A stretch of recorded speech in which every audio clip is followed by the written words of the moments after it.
Hello, I'm Lara Kulcharsan and this is Newsfeed, your dose of what people are talking about online. The Democratic Republic of Congo has filed criminal complaints against Apple subsidiaries in France and Belgium. The tech giant is accused of using conflict minerals in its supply chain. The DRC is one of the world's largest sources of tin, tantalum, and tungsten, known as the 3 T's in minerals. They're essential for computers and mobile phones. According to the UN and other rights groups, some mines in the DRC are controlled by armed groups which have been responsible for massacres, mass rapes, and looting. Apple hit back, saying it's committed to responsible sourcing of minerals. It claims to audit suppliers, publish findings, and fund initiatives to improve mineral traceability. But international lawyers representing the DRC say Apple benefits from minerals laundered through global supply chains, making it complicit in crimes in the region. Apple is also accused of misleading consumers by claiming to uphold clean supply chain practices. Congo says enough is enough and sends its lawyers to send a message to Apple to cease and desist all operations in the Congo of mining cobalt for their phones.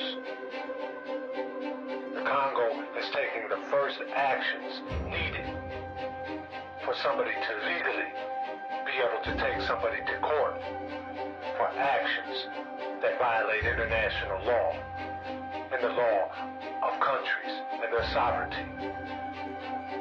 Apple has for a long time been accused of operating illegal mining in the Congo regions. Again, these are the first steps to independence. By and large, the world doesn't know what's happening in the Congo. It's something that people sort of know peripherally, that they call them conflict minerals, and they know that they're coming from an area of the world that's very poor, but I don't think people are aware of how horrible it is. There have been some documentaries that have been done on it, and they're all terrifying. A lot of modern day technology that we use, whether it's iPhones, laptops, all of that, they need coltan. And the West has been exploiting Congo heavily for this coltan, which is why we're able to constantly have like iPhone releases back to back and all of these new products and all of that and mass producing them. It's because the West is exploiting Congo for its coltan. People are working in very, very harsh conditions, very deadly conditions, a lot of times against their will to produce this coltan. Last year, pop singer Dua Lipa challenged Apple CEO Tim Cook with this question. I guess what I was wondering is my new iPhone 15, can you guarantee that the cobalt that's in that phone has not been mined, using child labor in the DRC? Yes, we can. Companies like Apple have been criticized in the past for not properly checking to see if their suppliers are connected to child labor or human rights violations. But Apple announced in 2023 that they will use 100% recycled cobalt in their batteries by 2025, and that their newest iPhone already contains recycled cobalt. This is a big idea of not having to mine anything, is to use all recycled material. Apple said recycling is possible partly due to its trade-in program. Cook also said Apple has an intense level of tracing in our supply chain all the way back to the mine and the smelter to make sure that the labor used is not child labor. A study by the Southern Poverty Law Center has revealed that Telegram's Similar Channels feature promotes extremist content to users. The feature, introduced last year onto the messaging service, recommends extremist channels even to users browsing non-political topics like celebrity news or technology. The study also found that users consuming one type of extremism, such as anti-government conspiracies, were steered toward other ideologies like anti-Semitism and white nationalism. Telegram has become a refuge for banned users from platforms like Facebook and Twitter, following events like the Christchurch massacre, QAnon's rise, and the January 6th Capitol attack.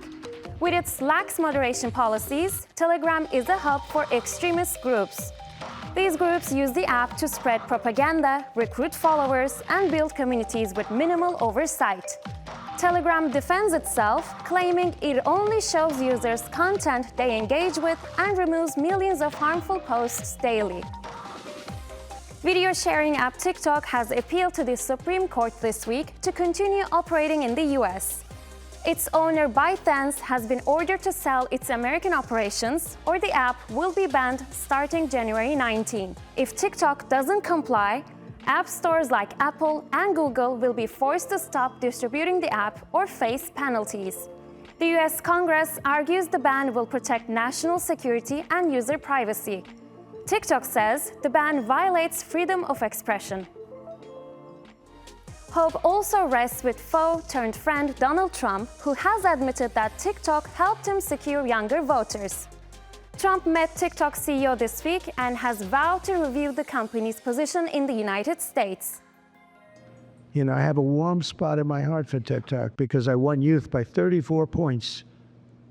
And there are those that say that TikTok has something to do with that. Now, Joe Rogan did, and some of the other people that were recommended by my son Barron, he knew names. I said, who is that? Tell me, who's that? Dad, you gotta be kidding. I can't believe you don't know. And I did those interviews, and it was actually sort of cute. Do you want to know the truth? But we did them, and that had an impact. But TikTok had an impact, and so we're taking a look at it. But, you know, we won youth. In the run-up to the US election, Elon Musk was undoubtedly Trump's biggest tech supporter, though his counterparts, Meta and Amazon owners, took a more muted approach, refusing to back either candidate. But now, Silicon Valley leaders are donating big bucks in the hope that support for Trump will result in more relaxed laws. Why are tech giants pouring money into Trump's inaugural fund? Well, it's all about strategy. You see, Amazon, Meta, and OpenAI's Sam Altman each donated $1 million to Trump's fund. But why? Just a few years ago, Silicon Valley shunned Trump. Now they're all in. Trump has built bridges to tech, appearing on podcasts and tapping figures like Elon Musk as advisors. Even David Sachs was named AI and crypto czar. For tech companies, it's about access to power. They want influence on critical policies like AI and crypto. And for leaders like Altman, it's also about competing with Musk, who's both an ally of Trump and a rival in AI. This isn't just about politics, it's business. The United States has been experiencing a real-life science fiction movie over the past few weeks. Mysterious, unidentified drones have been spotted flying over parts of New Jersey and the East Coast. Then they spread to other states from Ohio to Connecticut. With no explanation from the federal government, conspiracy theorists are having a field day. People have been sharing videos of these flying objects, some as big as cars, captured over homes and restricted areas. The sightings have concerned local officials as well. The White House and security officials played down the drone sightings in New Jersey and nearby states, saying they were, in fact, manned aircraft. They found no evidence of any threats to national security. Furthermore, they noted that fewer than 100 of the thousands of reported sightings need further investigation. Meanwhile, drone detection systems have been deployed to multiple locations as a precaution. The government knows what is happening. Our military knows where they took off from. If it's a garage, they can go right into that garage. They know where it came from and where it went. And for some reason, they don't want to comment. And I think they'd be better off saying what it is. I can't imagine it's the enemy, because if it was the enemy, they'd blast it out. Even if they were late, they'd blast it. Something strange is going on. For some reason, they don't want to tell the people, and they should. Some US citizens remain skeptical and do not believe the situation has a basic explanation. Social media platforms are filled with videos promoting various conspiracy theories. Many of them share a common element: Project Blue Beam.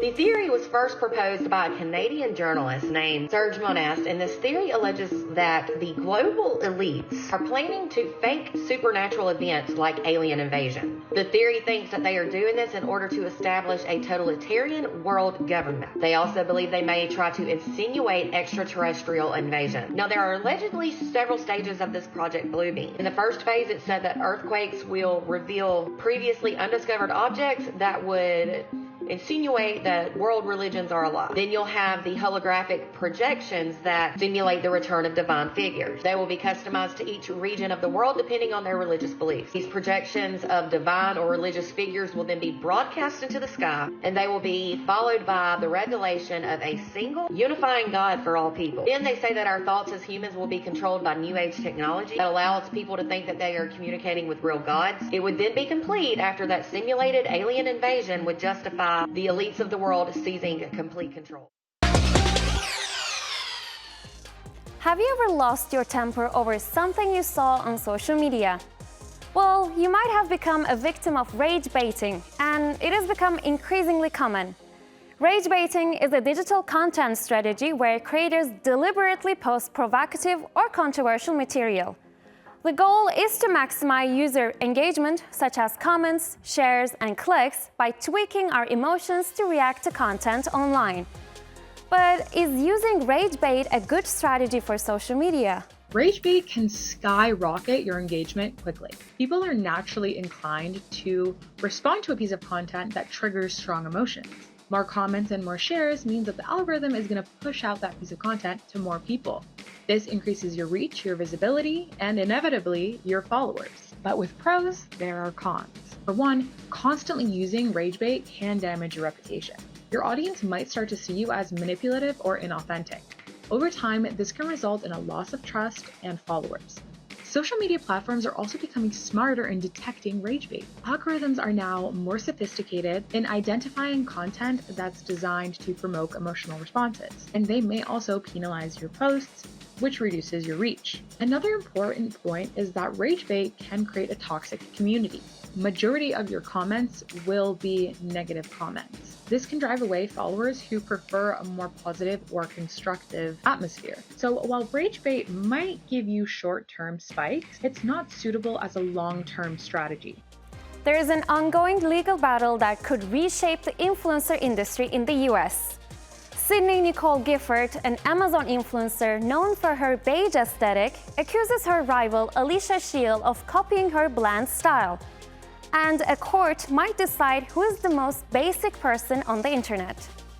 Sydney Nicole Gifford, the plaintiff, and Alyssa Shield, the defendant. And according to the complaint, a couple of years ago, the two creators met up, shot some content with the goal of collaborating together, and then a couple of days later, Alyssa blocks Sydney on social media. And shortly after that, Alyssa's content and overall style changes and starts to look a lot like Sydney's, quote, neutral beige and cream aesthetic. This is just beyond having a similar aesthetic. So there are a lot of examples where Sydney does something or posts something, and then shortly thereafter, Alyssa does or posts the exact same thing. And that's the basis of Sydney's copyright infringement and trade dress infringement claims, along with the other claims in the complaint. The real question here is whether an influencer copying another influencer's aesthetic and overall brand identity, and then replicating the exact same videos that the other influencer had made, constitutes copyright infringement or trade dress infringement. And this is a very novel legal question, because keep in mind, Alyssa didn't actually steal Sydney's content in the sense that she saved it and re-uploaded as her own. The photos and videos that Alyssa has shared are her photos and videos, but some of them are exact replicas of Sydney's posts, to the point that if the content was compared next to each other, you probably wouldn't be able to tell it apart. And so part of the argument is that Alyssa reproduced Sydney's original content. But does that rise to the level of copyright infringement?